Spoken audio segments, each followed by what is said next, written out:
Hello guys, it's me. I've been seeing a lot of shorts about this particular game named Arknights Endfield, and some of the creators I watch are also talking about it. So I was like, what was this work is about? So as a hardcore gacha player, I wondered, why don't I add another gacha game to my misery? An extra information about me, I have played these gacha games over the past 5 years, and however, for space related issues, like seriously, these are massive games. I only play these 4 gacha games consistently, so I will be sharing my experience on Arknights Endfield on the basis of my experience playing these games, because we have to have a standard mark to start to actually say if a game is good or bad. Just to clarify, this will be my first impression of the game. What I'll be saying forward into the video should not be considered comparison. So to the small amount of viewers who will be watching me, please don't hate me. I will be also talking about the similarities between these games and Endfield, and also Enfield's individuality and its uniqueness, in my perspective.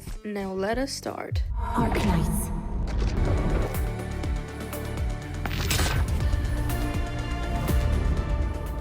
Okay, we start in an elevator and we see our 2 MCs.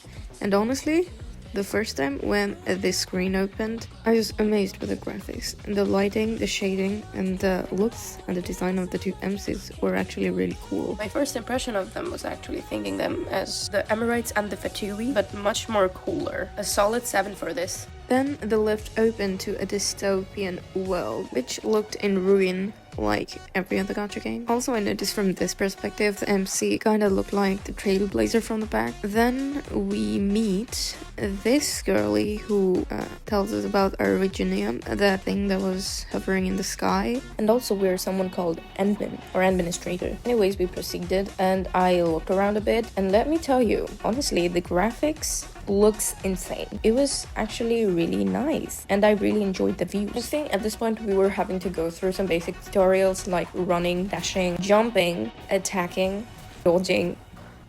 Dashing kind of gave up a Zenless Zone vibes, and the jumping was really fun. That I stopped to jump again, and it also gave me the feeling that this world's gravitational force was not 9.8. Looked a bit unique, I'll say. The basic attack sequence was also like normal, nothing that phenomenal, was normal. Okay, so I love this scene a little bit because our MC literally like spawns 2 like 2 big guns to destroy the enemies. It would be crazy if we had that ability. She's literally spawning big guns out of nowhere to destroy the enemies. Okay, in this scene I wouldn't be saying anything because I found this peak, okay? I mean, like, literally.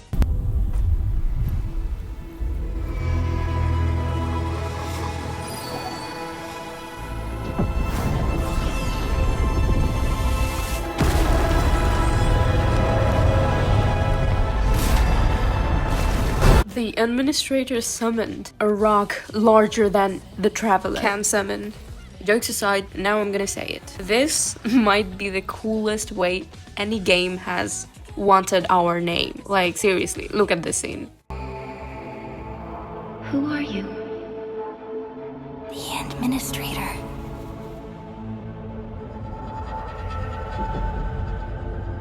And you are.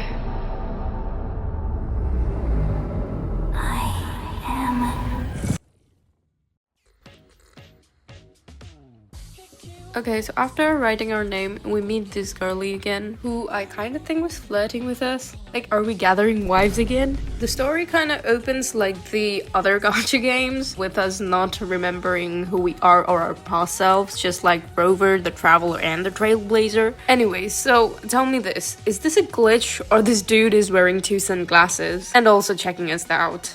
And this is also a cool idle animation. Though I would say this animation is a bit overused in the gacha games. Would have preferred something new, but works.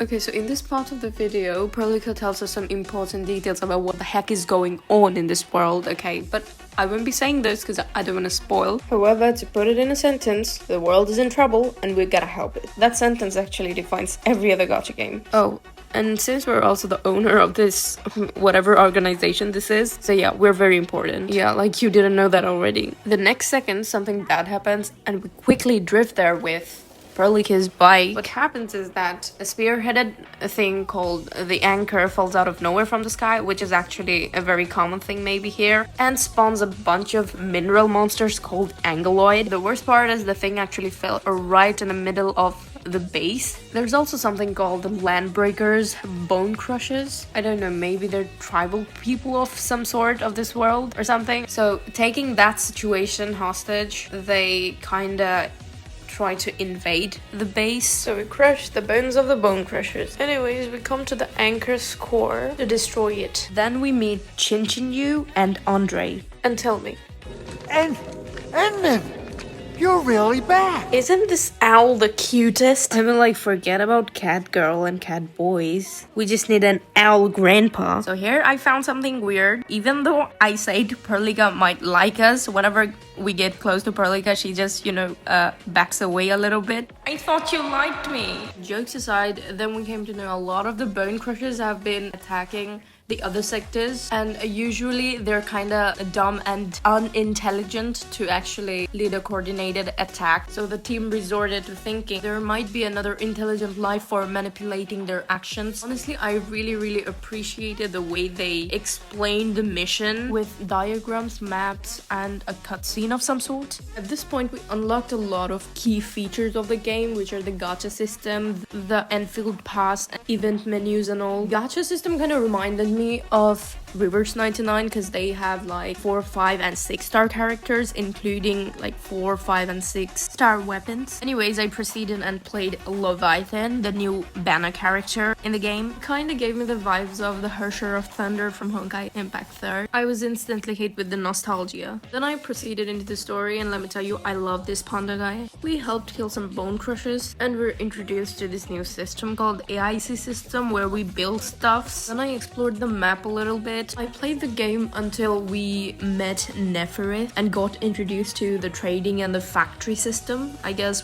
that's what they call them. Now let's talk about what I actually liked and didn't like that much in this game. So first of all, I wanna start with character and NPC designs. The character designs are nice. I'm in love with the character overview. They're gorgeous, especially this guy that I got later into the game. The NPC designs are pretty normal. Nothing really I need to point out. Another thing that I'd like to add with this one is the gesture. Gestures are not rigid at all. Like, they are very much flexible and not mechanical. I also found the gestures to be real refreshing because I've been seeing the normal basic gestures in other games, so it was a nice change of pace. I love the unlimited running stamina, and also, like I've said before, the way they explain their missions through diagrams, maps, and a cutscene. It's a unique way, I'd say. One of my favorite things here is that every character in your team will be on field. Even though you're not playing them, they will still follow you and fight for you. So when you're farming for crystals or something, they would break them for you. They even pick it up for you. It's very convenient. Now let's talk about the graphics. Graphics is one of the important factors in a gacha game. Like I've mentioned before, the graphics is a very beautiful. It doesn't stutter or lag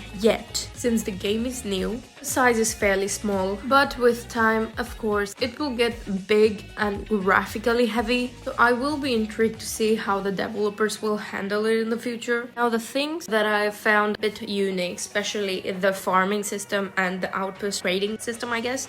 So let's talk about the farm. The farming is, I found it kind of unique because yes, there are domains where you have to farm character and weapon materials, but to create gears, you need to make a factory.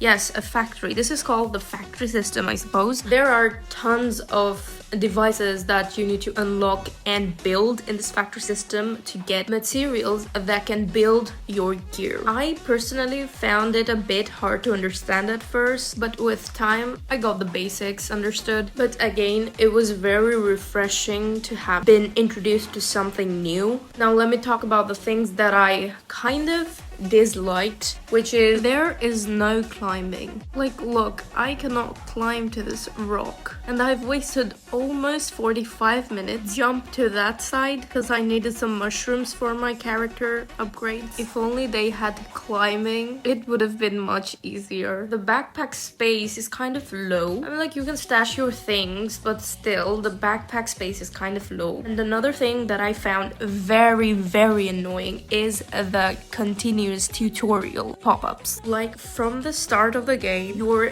given tutorials on the most basic things ever. I felt the tutorials at the beginning, like a jumping, a dashing, dodging, those were kind of unnecessary. Like, at first the tutorials were okay, good. I even read some of the tutorials, right? But as the time went by and the constant pop-ups started to annoy me very much, that I started to skip all the tutorials, for which I had a bit of hard time understanding the factory system. There were so many pop-ups of tutorials that I was annoyed and skipped all of them. Now let's talk about the most important thing in a gacha game, which is the gacha system. I felt it was a bit expensive. Like, you only get a guaranteed 6-star characters after 120 or so pulls, I guess. And one pull cost 500 in-game currency. If that's not expensive, I don't know what is. And also, pulling for weapons is also deeply associated with the character pulls, because the currency used to pull for weapons come from the pulls of the characters. Like, if a player only wants to pull for a weapon, they have to get the currency for it. Where would that currency come from? By pulling from the character banner. These are my first impressions. So if I have said something not to your liking, or if I was wrong about something, then please forgive me, because of course I haven't fully played the game yet. I've only shared my first impression of the game. I think